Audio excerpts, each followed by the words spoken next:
And welcome everyone, this is Neha Pawar. और जैसा कि आप जानते हैं कि 103 यानी कि 103 कोड को हम पढ़ रहे हैं और जिसका हम फर्स्ट पार्ट ऑलरेडी अपलोड कर चुके हैं और ये सेकंड पार्ट है 103 का।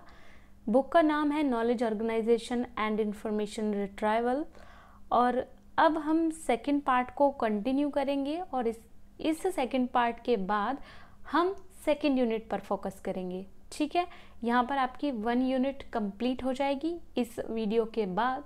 ओके, तो चलिए स्टार्ट करते हैं। हमने छोड़ा था इससे पहली वीडियो में नोटेशन पर, तो नोटेशन से स्टार्ट करते हैं। नोटेशन क्या होता है? किसी विषय के अंतर्गत किसी प्राकृतिक नाम को कृत्रिम नाम में परिवर्तित करने को कहते हैं नोटेशन। यानी कि एक नेचुरल नेम है, उसको हमने एक आर्टिफिशियल नाम दे दिया। ठीक है, आगे आते आते हम समझ जाएंगे। फिलिप के according notation is a series of symbol. Richardson के अनुसार notation is a series of short hand sign. Doctor Ranganathan ने क्या कहा है? Notation is a series of original numbers. ये ओरिजिनल है, सॉरी स्पेलिंग में एरर है। Original numbers. ग्रंथालय वर्गीकरण का आधार अंकन होता है, जिसके अभाव में ग्रंथों का वर्गीकरण करना असंभव है। वर्गीकरण को व्यवहार साध्य बनाने के लिए अंकन महत्वपूर्ण है, जिसके द्वारा ग्रंथ में उपस्थित प्राकृतिक भाषा को कृत्रिम भाषा में बदला जाता है तथा इस संपूर्ण प्रक्रिया को हम नोटेशन कहते हैं। तो जिस प्रकार प्रत्येक विषय में प्रयोग की जाने वाली भाषा को व्यक्त करने के लिए विशेष प्रतीकों का प्रयोग किया जाता है, जैसे रेखागणित में त्रिभुज के लिए हम इस साइन का यूज करते हैं, त्रिभुज के साइन का। चतुर्भुज के लिए चतुर्भुज के साइन का यूज करते हैं। इक्वल के लिए हम इक्वल यानी कि 2 लाइन का यूज करते हैं। इक्वल को डिफाइन करती हैं, ये डिनोट करती हैं। तो ऐसे प्रतीक चिन्ह का हम यूज करते हैं, तो इसे ही कहेंगे नोटेशन। यानी कि एक जो नेचुरल नंबर था उसको हमने एक आर्टिफिशियल साइन दे दिया। ओके, जैसे रसायन शास्त्र में सोडियम के लिए हम Na का यूज करते हैं एज अ प्रतीक साइन। ओके, ऑक्सीजन के लिए O2 का, नाइट्रोजन के लिए N2 का यूज करते हैं। ठीक इसी प्रकार ग्रंथालय वर्गीकरण में विषयों को दर्शाने के लिए प्रतीकों के रूप में अंकन का प्रयोग किया जाता है। अंकन के द्वारा ग्रंथ के विषयों को प्राकृतिक भाषा से वर्गीकरण की कृत्रिम भाषा में अनुवाद करते हैं। अतः हम कह सकते हैं कि पदों की अभिव्यक्ति के लिए वर्गीकरण में जिन प्रतीकों का प्रयोग जिस तकनीक के द्वारा किया जाता है उसे अंकन कहते हैं। फॉर एग्जाम्पल, वर्गीकरण के पद अंकन पद्धति। जैसे अगर हम एक ही वर्ड लेते हैं, अर्थशास्त्र का इतिहास, इसी वर्ड को अगर हम DDC में लिखेंगे तो 330.9 ऐसे लिखा जाएगा। CC में लिखेंगे तो XV लिखा जाएगा। UDC में लिखेंगे तो 33 और कॉलम के अंदर 091 लिखा जाएगा। देखिए, अभी अगर आपने DDC और CC को नहीं समझा है तो ये आपके लिए कुछ अलग होगा। आपको जो न्यूमेरिकल्स हैं वो समझ नहीं आएंगे, लेकिन फिर भी हम बता सकते हैं अभी भी इतना कि जो पीछे पढ़ के आए हैं उसके अकॉर्डिंग। तो DDC और CC में हमने यूज़ किया था अल्फ़ाबेट्स का और न्यूमेरिकल्स का। DDC में हम केवल न्यूमेरिकल्स का यूज़ करते हैं और UDC में हम साइन का भी यूज़ कर रहे हैं साथ ही साथ। ठीक है, नंबर्स के साथ। अंकन के प्रकार। अंकन का निर्माण प्रतीकों से होता है तथा प्रतीकों के द्वारा प्रयुक्त पदों को व्यक्त किया जाता है। प्रयोग के आधार पर 2 प्रकार से अंकन किया जाता है, एक होता है शुद्ध अंकन और एक होता है मिश्रित अंकन। तो पहले शुद्ध अंकन को देखते हैं। इसके अंतर्गत एक ही प्रकार के प्रतीक चिन्हों का यूज किया जाता है। जैसे DDC में केवल 0 से 9 तक का प्रयोग किया जाएगा और कॉलन क्लासिफिकेशन में अंग्रेजी के अक्षर A से Z तक का यूज किया जाएगा। ठीक है, वैसे लेकिन CC रखना यहाँ पे गलत होगा। आप सिर्फ DDC को एग्जाम्पल में रखिए, 0 से 9 तक का यूज़ होता है, क्योंकि CC में हम A to Z के साथ साथ हम स्मॉल लेटर्स भी यूज़ कर लेते हैं और कुछ आइकन्स भी जो हमने ऊपर पढ़ा था। ठीक है, तो आप सिर्फ DDC को रखिए आप एग्जाम्पल में। मिश्रित अंकन में इसके अंतर्गत एक से अधिक प्रकार के प्रतीक चिन्हों का प्रयोग किया जाता है, जैसे कि यूडीसी में 0 से 9 तक के अक्षरों का और ए से जेड तक का प्रयोग किया जाता है। देखिए यहाँ पे बोला था ना वो सीसी वहाँ पे मिसप्रिंट है, उसको वहाँ मत लिख के यहाँ पर आप लिख सकते हैं। ओके, मिश्रित अंकन में मिश्रित का मतलब होता है जहाँ पे आपके न्यूमेरिकल्स भी यूज़ हो रहे हैं, अल्फ़ाबेट्स भी यूज़ हो रहे हैं और साइन भी यूज़ हो रहे हैं। ठीक है, एटलीस्ट दो चीज़ें तो यूज़ हो ही रही हों, जैसे नंबर्स और अल्फ़ाबेट्स। तो इसलिए यूडीसी और सीसी को हम मिश्रित अंकन में रखेंगे और डीडीसी को हम केवल और केवल शुद्ध अंकन में रखेंगे। ठीक है, अंकन की विशेषताएं क्या होती हैं? WCB सेयर्स ने कुछ विशेषताएं बताई हैं अंकन की, जिसमें है संक्षिप्तता, सरलता, वर्धनशीलता और संश्लेषणात्मकता। देखिए सबसे पहले संक्षिप्तता देखते हैं। जिस किसी विषय की अभिव्यक्ति अंकन के द्वारा की जाती है उसे संक्षिप्त होना अवश्य होता है। अंकन जितना संक्षिप्त होगा उसे याद करना, लिखना, बोलना उतना ही ज़्यादा आसान होगा। अगर एग्जाम्पल की बात करें तो भारत में ग्रंथालय का इतिहास, ये एक पूरी लाइन है जिसको अगर कॉलम क्लासिफिकेशन में हम लिखें तो वो 2V.44 लिखा जाएगा, यानी कि एक संक्षिप्त रूप, एक शॉर्ट हो गया है उसका। ठीक है, एक पूरी लाइन ना लिख के उसको शॉर्ट में हम 2V.44 लिख सकते हैं कॉलम क्लासिफिकेशन की लैंग्वेज में। संक्षिप्तता के साथ साथ किसी अन्य भाषा की तरह उचित क्रम का होना अति आवश्यक भी होता है। सरलता, सेयर्स ने कहा है कि सरल अंकन वो होता है जिसे आसानी से पढ़ा लिखा जा सके और समझा जा सके और अपनी मेमोरी में स्टोर किया जा सकते, मतलब उसको याद किया जा सके। ओके, वर्धनशीलता, अंकन की वर्धनशीलता पर ही वर्गीकरण पद्धति की संपूर्ण सफलता आधारित होती है। अर्थात अंकन ऐसा होना चाहिए जो ज्ञान के क्षेत्र में निरंतर उत्पन्न होने वाले नए विषयों, उपसर्गों व विचारों को वर्तमान अनुक्रम में समुचित स्थान प्रदान करने की क्षमता रखता हो। ठीक है, और नेक्स्ट है संश्लेषणात्मकता। अंकन इस प्रकार का होना चाहिए कि विषय के विभिन्न पदों का आसानी से संश्लेषण किया जा सके और इस संश्लेषण में प्रत्येक पक्ष की संरचना स्पष्ट रूप से दिखाई देती रहे। डीडीसी, अब बात करते हैं डेविड डेसिमल क्लासिफिकेशन की। इससे पहले हमने सीसी को पढ़ा था जो कि डॉक्टर SR रंगनाथन ने दी थी, और अब हम बात कर रहे हैं डीडीसी की जो कि दी है डेविड डेसिमल क्लासिफिकेशन ने। एक्चुअली इसकी फुल फॉर्म है ये David decimal classification.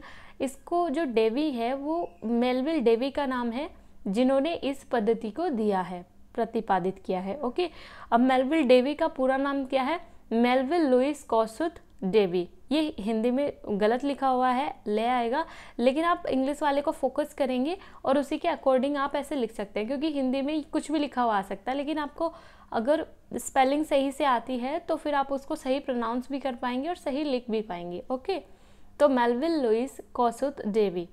Melville Dewey को आधुनिक पुस्तकालय का जनक या पिता कहा जाता है।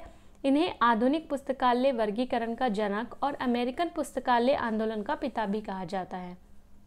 मेलविल डेवी का जन्म 10 दिसंबर 1851 ईस्वी को एडम सेंटर न्यूयॉर्क में हुआ था। इनके पिता जॉल डेवी तथा माता एलिजा बेंस थे। ठीक है, इनकी दो पत्नियां एनी आर गॉडफ्रे तथा एमिली M.K. बिल थी। पहली पत्नी एनी आर गॉडफ्रे का मेलविल डेवी के जीवन में बहुत ज़्यादा महत्वपूर्ण स्थान है। मेलविल डेवी की मृत्यु 80 वर्ष की अवस्था में लेक प्लेस क्लब फ्लोरिडा में 26 दिसंबर 1931 को हो गई थी। इनके पुत्र का नाम था doctor Godfrey Dewey. Doctor Melvin Godfrey ने प्रारंभिक शिक्षा अल्फ्रेड विश्वविद्यालय से संपन्न की थी। 1874 ईस्वी में स्नातक तथा 1877 ईस्वी में स्नातकोत्तर की परीक्षा पूर्ण करी थी। ALA अमेरिकन लाइब्रेरी एसोसिएशन के 1876 में फाउंडिंग मेंबर रहे। कौन? यही मेलविल डेवी। ठीक है, इसके अतिरिक्त 1876 से 90 तक सेक्रेटरी और 1890 से 91 तक और 92 से 93 तक ये उसके अध्यक्ष रहे। ठीक है, ALA फाउंडेशन के। ALA के द्वारा लाइब्रेरी जनरल नाम से एक पत्रिका का प्रकाशन 1876 से 77 में अपने एक साथी फ्रेडरिक लिपोल्ड के साथ मिलकर बोस्टन शहर से किया। लाइब्रेरी जनरल विश्व की पहली पुस्तकालय से संबंधित पत्रिका थी जिसके एक वर्ष में 20 अंक प्रकाशित हुए थे। फ्रेडरिक लिपोल्ड एक अमेरिकी नागरिक थे। इन्होंने ए बिब्लियोग्राफी नामक पत्रिका का प्रकाशन किया था जो कि एक व्यापारिक पत्रिका थी। इस पत्रिका के एक वर्ष में कुल 51 अंक प्रकाशित हुए थे, अतः यह एक साप्ताहिक पत्रिका थी। मेलविल डेवी ने 1883 से 88 तक कोलंबिया कॉलेज में चीफ लाइब्रेरियन के पद पर कार्य किया। ये कॉलेज वर्तमान में कोलंबिया विश्वविद्यालय के नाम से जाना जाता है। 1884 में मेलविल डेवी ने अमेरिका में विश्व की पहली लाइब्रेरी स्कूल ऑफ इकोनॉमी की स्थापना की। 1895 ईस्वी में मेलविल डेवी ने अपनी पत्नी एनी आर गॉडफ्रे की सहायता से लेक प्लेस क्लब की स्थापना की। 1876 से 78 तक और 96 तक, कहीं पर 76 लिखा होगा, कहीं पर 78 लिखा होगा, तो 76 से 96 या फिर 78 से 96 तक Melvil Dewey New York state library के डायरेक्टर रहे। ठीक है। अमेरिकन मैट्रिक ब्यूरो जो कि एक लाइब्रेरी ब्यूरो है, इसकी स्थापना 1876 ईस्वी में मेलविल डेवी ने की और अध्यक्ष भी रहे। इस लाइब्रेरी का उद्देश्य पुस्तकालयों को उपकरणों की आपूर्ति करना था। 1927 ईस्वी में रेमिंगटन रैंड कंपनी ने लाइब्रेरी ब्यूरो को खरीद लिया था। डीडीसी की रूपरेखा की बात करें तो डीडीसी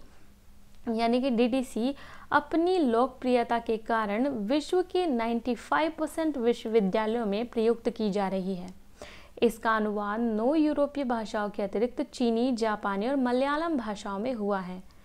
अब तक इसके 21 संस्करण अंग्रेजी भाषा में प्रकाशित हो चुके हैं।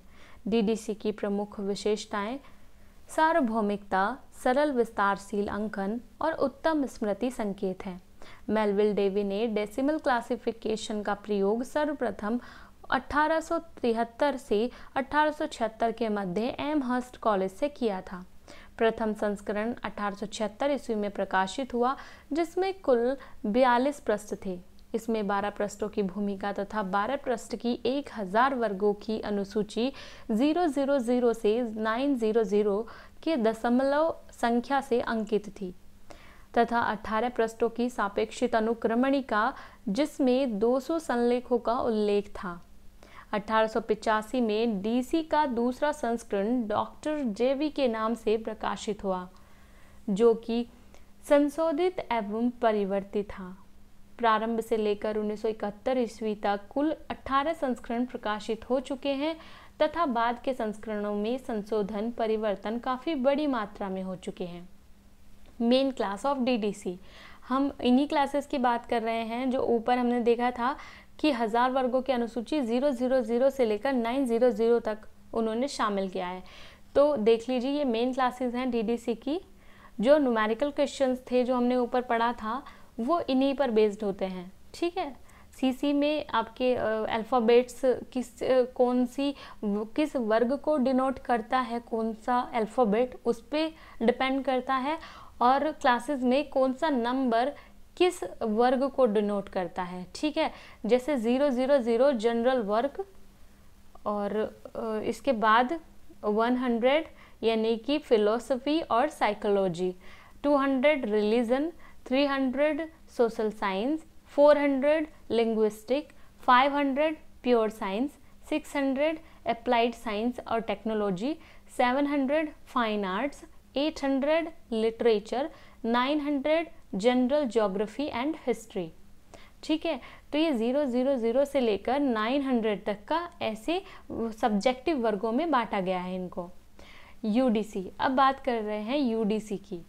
तो universal decimal classification, UDC doctor Melvil Dewey की डीडीसी का अंतर्राष्ट्रीय विस्तार है जिसकी शुरुआत 1895 में बेल्जियम के ब्रुसेल्स में संपन्न इंटरनेशनल कॉन्फ्रेंस ऑफ बिब्लियोग्राफी के द्वारा की गई।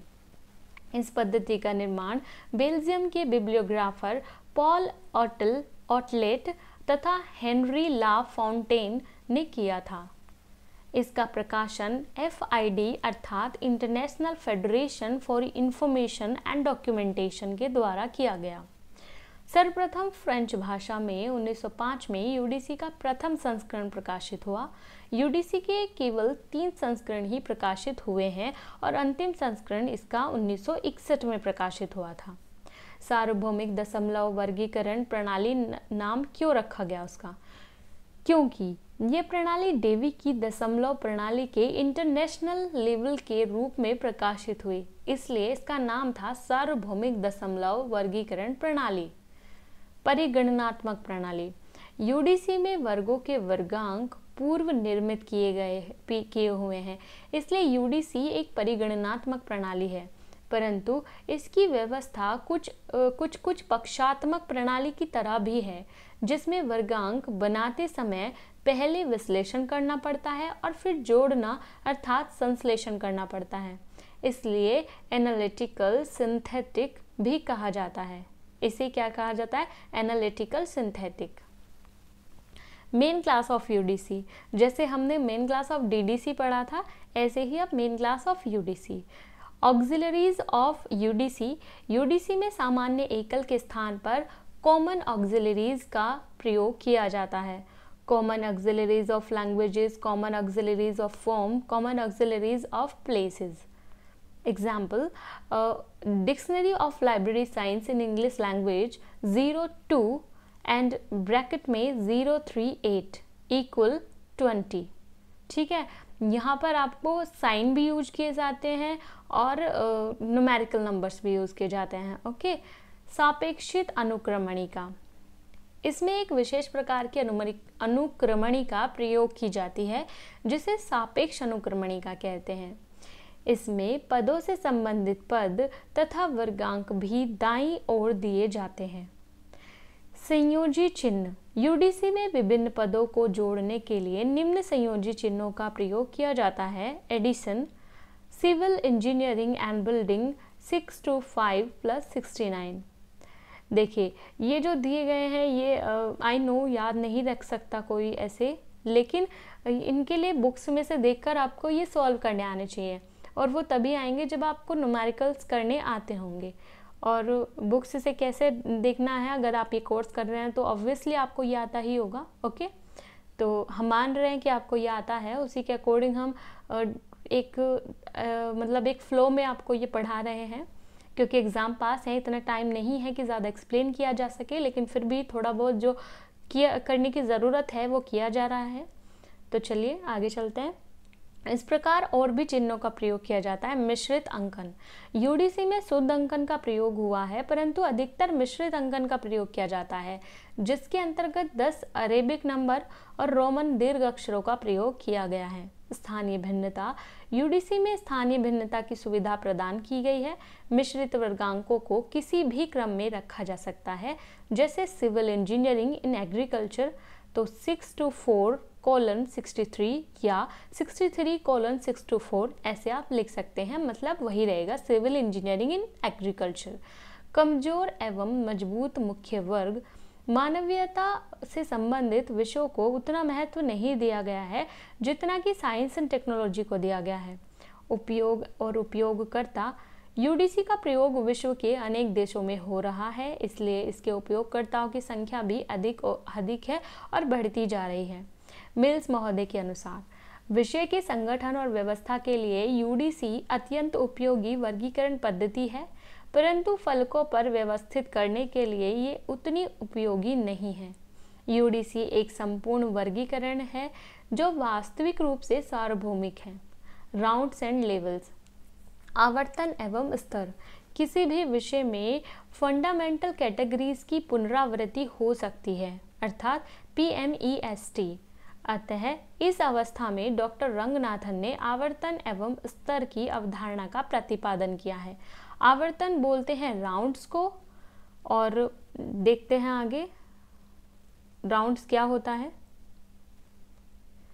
कभी कभी किसी पक्ष का विस्तार किसी विषय के अंतर्गत 2 या 2 से अधिक आवर्तनों से व्यक्त किया जाता है।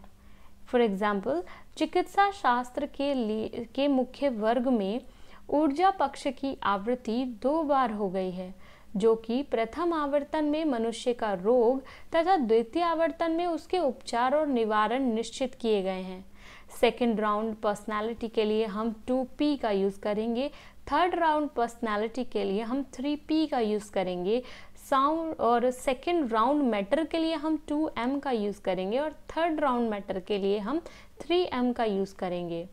विशेष ध्यान देने वाली बात यह है कि केवल पर्सनालिटी, मैटर और एनर्जी पक्षों में ही आवर्तन संभव है तथा प्रत्येक आवर्तन के मध्य किसी प्रकार के संयोजी चिन्ह का प्रयोग नहीं किया जाता है।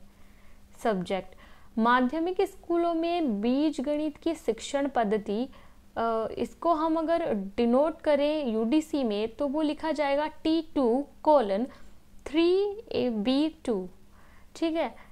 और क्षय रोग का बिजली के द्वारा उपचार L4:21:626, ठीक है। आप देख सकते हैं आगे का, ये कुछ न्यूमेरिकल क्वेश्चंस हैं जो सॉल्व किए गए हैं और विदाउट बुक आप इसको नहीं कर पाएंगे, तो इसलिए ये तभी कर सकते हैं जब आपको आते हो। चलिए आगे चलते हैं। लेवल्स यानी कि स्तर।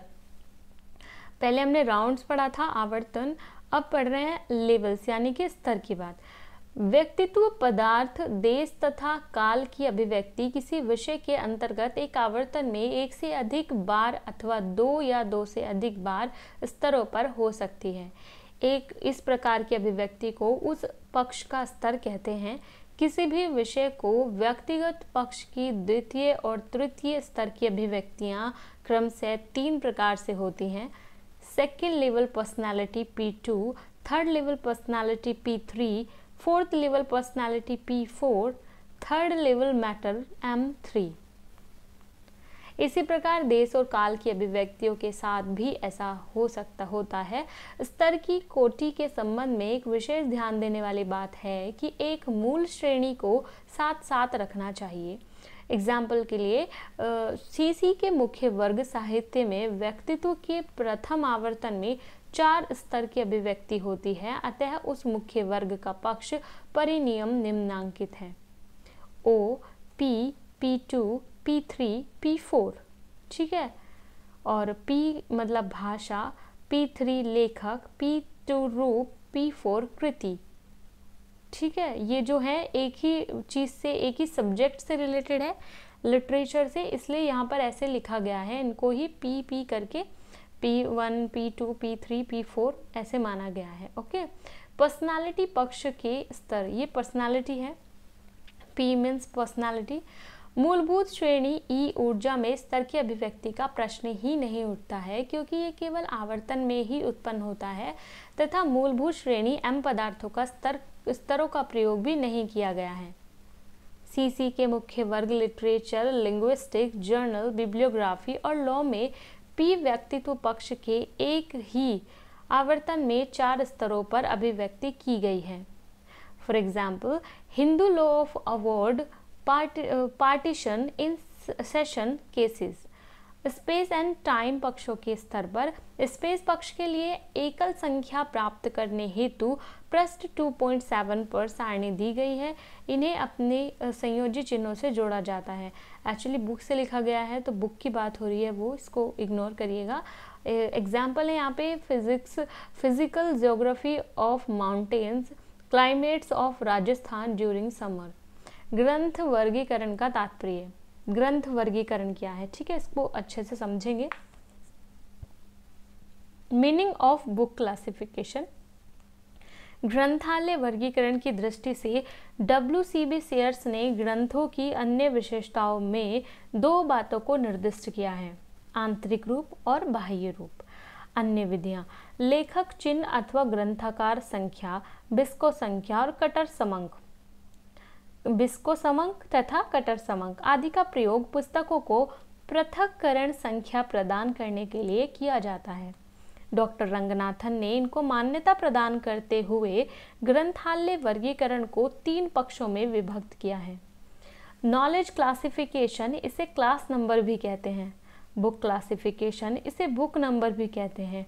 और सीक्वेंस क्लासिफिकेशन, इसे कलेक्शन नंबर भी कहते हैं। इस प्रकार डॉक्टर रंगनाथन के अनुसार क्रमांक संख्या 3 भागों को मिलाकर बनाई जाती है। ओके, अब यहाँ पर हम बात कर रहे हैं 5 फंडामेंटल कैटेगरीज की, ठीक है। अलग से भी शॉर्ट क्वेश्चन में आपसे पूछा जा सकता है। देखिए ये जो 103 का ये पार्ट है ना, नोटेशन, DDC, CC और 5 फंडामेंटल कैटेगरीज, PMEST, ये सब, तो ये बहुत ज़्यादा इम्पोर्टेंट हैं। मतलब एग्ज़ाम में यहाँ से कुछ ना कुछ तो ज़रूर ही आ जाएगा। ओके, तो चलिए, क्योंकि 103 का ये एक मेन पार्ट है, बहुत ज़्यादा इम्पोर्टेंट पार्ट है, इसलिए 5 फंडामेंटल कैटेगरीज में पर्सनालिटी, जिसको डिनोट करते हैं हम कॉमा से, मैटर, जिसको हम सेमी कोलन से डिनोट करते हैं, एनर्जी, जिसको हम कोलन से डिनोट करते हैं, स्पेस, जिसको हम फुल स्टॉप से, ठीक है, डोनेट करते हैं, पूर्ण विराम से, और टाइम को हम ऑपोजिट कॉमा से डिनोट करेंगे। Okay, opposite comma. आप अपने अकॉर्डिंग इनको आइडिया लगा के याद कर सकते हैं, देख लीजिए एक बार। पर्सनालिटी और इनके आगे जो साइन लगे हुए हैं ना, हम इनको इन्हीं साइन से डिनोट करते हैं जो इनके आगे साइन लगे हुए हैं, ठीक है। इनके सामने देख लीजिए, पर्सनालिटी, मैटर, एनर्जी, स्पेस और time. According to J Mills, इन्होंने विभाजन की विशेषताओं के प्रयोग के संबंध में डॉक्टर रंगनाथन द्वारा प्रतिपादित धारणाओं को विशिष्ट देन कहा है। मूर्तता ह्रास के सिद्धांत को सार्वभौमिक सिद्धांत का रूप देने के लिए डॉक्टर रंगनाथन ने इसका प्रतिपादन किया था। मिल्स के अनुसार डॉक्टर रंगनाथन सामान्य पक्ष अथवा विभाजन सिद्धांत के प्रयोग के सूत्र को विकसित मूर्तता ह्रास सिद्धांत को स्पष्ट और सरल करने के लिए किया था। इसे संक्षेप में PMEST कहते हैं। इस श्रेणी को क्रम मूर्तता ह्रास के सिद्धांत पर आधारित है। ये जो क्रम है ये मूर्तता ह्रास के सिद्धांत पर आधारित है। पक्ष और पक्ष विश्लेषण, फैक्ट्स एंड फैक्ट्स एनालिसिस, किसी मुख्य वर्ग के विभाजन को पक्ष कहते हैं, जिसके माध्यम से उसके विषय या पदार्थ एक समूह में रखे जाते हैं और उसके बाद अलग किए जाते हैं। पक्षों के प्रयोग का उद्देश्य मुख्य वर्गों को संभावित अवयवों में विभक्त करना है। डॉक्टर रंगनाथन ने पक्ष को स्पष्ट करते हुए कहा है कि किसी एक विशेषता के आधार पर समूह विचार तथा शब्दों के दृष्टिकोण को पक्ष कहते हैं। अंकन के दृष्टिकोण से जो एकल अंक पक्ष से संबंध रखते हैं उसे वर्गांक का पक्ष कहते हैं। मिल्स के अनुसार किसी एक विशेषता के प्रयोग से उत्पन्न होने वाले संपूर्ण वर्गों के समूह को पक्ष कहते हैं। फैक्ट्स एनालिसिस किसी विषय अथवा मुख्य वर्गों के पक्षों को सुनिश्चित करने की संपूर्ण प्रक्रिया को फैक्ट्स एनालिसिस कहते हैं।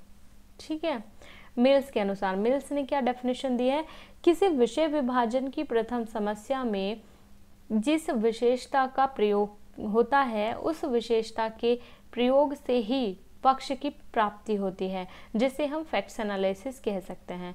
किसी विषय अथवा वर्ग को 5 श्रेणियों में विभक्त किया जाता है जो उस विषय के 5 पक्ष होते हैं। पहला होता है पर्सनालिटी, यह सभी विषयों की अभिव्यक्ति का पहला पक्ष होता है। ठीक है, मिल्स ने कहा है कि व्यक्तिगत पद का प्रयोग उन पक्षों को स्पष्ट करने के लिए किया जाता है जो उस विषय के लिए विशेष महत्व रखते हैं। मैटर, पदार्थ उन पक्षों की श्रेणी है जिससे किसी द्रव, वस्तु आदि की अभिव्यक्ति होती है, जिससे पहचानना आसान होता है। एनर्जी, ऊर्जा पक्षों की वह श्रेणी जिससे शक्ति की कार्यशीलता का आभास होता है, जैसे कि किसी भी प्रकार के कार्य का होना। स्पेस, स्थान पक्षों की वह अभिव्यक्ति जिसमें सभी प्रकार की भौगोलिक संरचनाएं आती हैं, जैसे कि देश, राज्य, नगर, पर्वत, पहाड़, ये सब कुछ जो आता है वो स्पेस में आ जाता है। टाइम, जिन पक्षों से समय की अभिव्यक्ति होती है वह इसके अंतर्गत आते हैं, इन्हें पहचानना बहुत आसान होता है। ठीक है, टाइम में आपका डेट आ जाती है, ईयर आ जाते हैं, सन, शताब्दी, ये सब कुछ आता है। ओके, देखिए अब ये यूनिट 1 का ही लास्ट टॉपिक है, topic number 7, latest trends in library classification, वर्गीकरण के क्षेत्र में नवीन विकास एवं प्रवृत्तियां। 1980 के बाद वर्गीकरण की दिशा में सैद्धांतिक एवं व्यवहारिक पक्षों पर विकास एवं अनुसंधान कार्य निष्पादित किए गए हैं और 1982 में जर्मनी के आग्सबर्ग शहर में वर्गीकरण अनुसंधान के क्षेत्र में चौथा सम्मेलन संपन्न हुआ था, जिसका आयोजन FID या CR तथा IFLA के सहयोग से किया गया था। इस सम्मेलन में UDC विषय विश्लेषण, व्यवस्था पद्धतियों तथा इनके प्रमुख पक्षों पर विशेष रूप से विचार विमर्श किया गया तथा वर्गीकरण को एक वैज्ञानिक विषय के रूप में वर्गीकरण विज्ञान के रूप में मान्य किया गया। इसके साथ ही निम्न पर भी विचार किया गया। प्रयुक्त वर्गीकरण योजनाओं का मूल्यांकन किया गया। एकीकृत वर्गीकरण सिद्धांत को सिद्धांतबद्ध करने हेतु अनुभवजन्य अनुसंधान निष्पादित करने पर अधिक जोर दिया गया। UDC का वृहत संशोधित संस्करण 1985 में प्रकाशित किया गया। वर्गीकृत एवं अनुक्रमणीकरण इंडेक्सिंग को एक दूसरे के पूरक के रूप में उपादेय माना गया। सूचना संप्रेषण में वर्गीकरण को इस प्रमुख विज्ञान के रूप में अध्ययन एवं अध्यापन का विषय माना गया। वर्गीकरण में नवीन विकास, न्यू डेवलपमेंट इन क्लासिफिकेशन। वर्गीकरण के क्षेत्र में नवीन विकास हो रहे हैं जो निम्न प्रकार हैं। शब्द सूचियों का निर्माण, कंस्ट्रक्शंस ऑफ थिसॉरस। वर्गीकरण योजनाओं की सहायता से शब्दकोशों की भांति शब्द सूचियों का संकलन तथा निर्माण किया जाता है, क्योंकि प्रयुक्त पदों को चयन करने और प्राप्त करने के लिए वर्गीकरण योजनाएं सर्वाधिक पदों के स्रोत का कार्य करती हैं। अनेक परियोजनाओं को इस क्षेत्र में अनुसंधान हेतु स्थापित किया गया है। परिवर्तनीय भाषा का काव्य। ज्ञान के विस्फोट के कारण अनेक देशों की अनुक्रमणिका पदावलियों और भाषाओं में समयानुसार उपयोग हेतु एक मानक परिवर्तन भाषा का अनुभव किया जाने लगा। इस कार्य के निष्पादन हेतु UDC में यंत्रीय सूचनाओं की पुनर्प्राप्ति और प्रसार प्रणालियों के लिए उपयुक्त सिद्ध होने की जरूरत थी, जिस कारण UDC को परिवर्तनीय भाषा के साधन के रूप में प्रयोग करने के लिए उपयुक्त पाया गया। इसका प्रयोग FID द्वारा शब्दावलियों और शब्द सूचियों के निर्माण हेतु किया जा रहा है। थर्ड है स्वचालित वर्गीकरण पद्धति। स्वचालित वर्गीकरण पद्धति एवं प्रक्रिया के क्षेत्र में अधिक प्रयास किए जा रहे हैं। इस दिशा में अनेक प्रयोग और स्वचालित वर्गीकरण पद्धति को विकसित किए जाने का प्रयास किया गया है तथा विशिष्ट डाटा बैंकों में इसका प्रचलन बहुत सहायक हो रहा है। कंप्यूटराइज्ड मार्क प्रोजेक्ट आज सूचना का संग्रह अल्पतम स्वरूप और यंत्रण पठनीय स्वरूप में विकसित किया जा रहा है। अतः एक ऐसी वर्गीकरण प्रणाली को विकसित करने की आवश्यकता है जो वर्तमान इंफॉर्मेशन टेक्नोलॉजी के उपयोग में लाभदायक हो सके। LC तथा DC का उपयोग मार्क प्रोजेक्ट में किया जा रहा है। यूनिस्ट एक सार्वभौमिक सूचना प्रणाली तथा नेटवर्क की योजना तैयार कर रहा है। परिणामतः वर्गीकरण प्रणाली को नवीन ढंग से विकसित करने की आवश्यकता प्रतीत हो रही है। ऐसा अनुभव किया जा रहा है कि उपलब्ध वर्गीकरण योजनाएं यंत्रों द्वारा संग्रहित सूचनाओं को अंकलित करने की पूर्ण क्षमता नहीं रखती है। पक्षात्मक वर्गीकरण का विशिष्ट वर्गीकरण। योजनाओं के निर्माण में उपयोग कंप्यूटर द्वारा वर्गीकरण कार्य के निष्पादन करने तथा CC के विदेश में अध्ययन और अध्यापन का क्षेत्र बढ़ रहा है। Recent trends.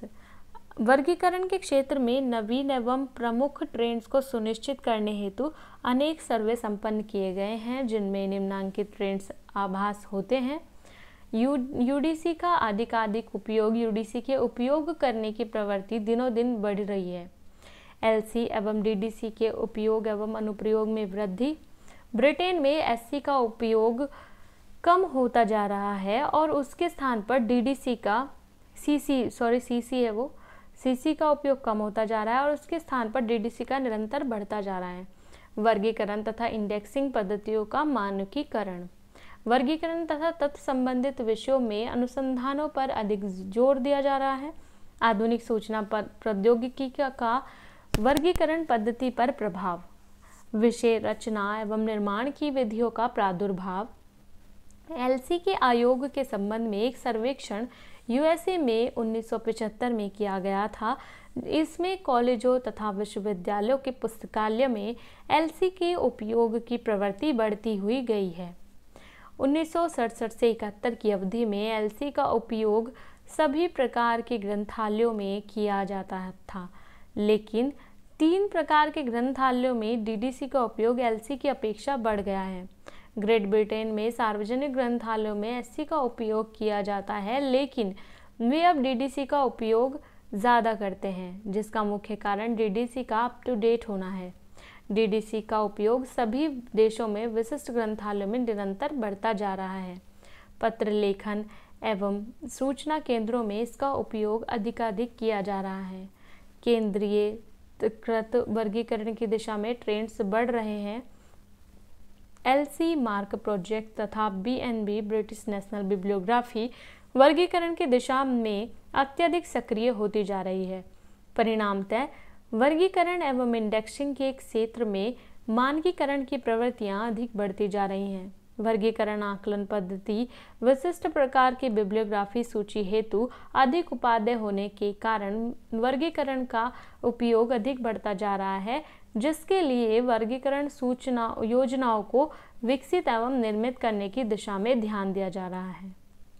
वर्गीकरण तथा शब्द सूचियों को एक दूसरे का पूरक बनाने की और नवीन प्रवृत्ति बढ़ रही है, क्योंकि संपूर्ण वर्तमान ज्ञान राशि की पुनः संरचना पुनः संचरण करने का अनुभव संतृप्त किया जा रहा है।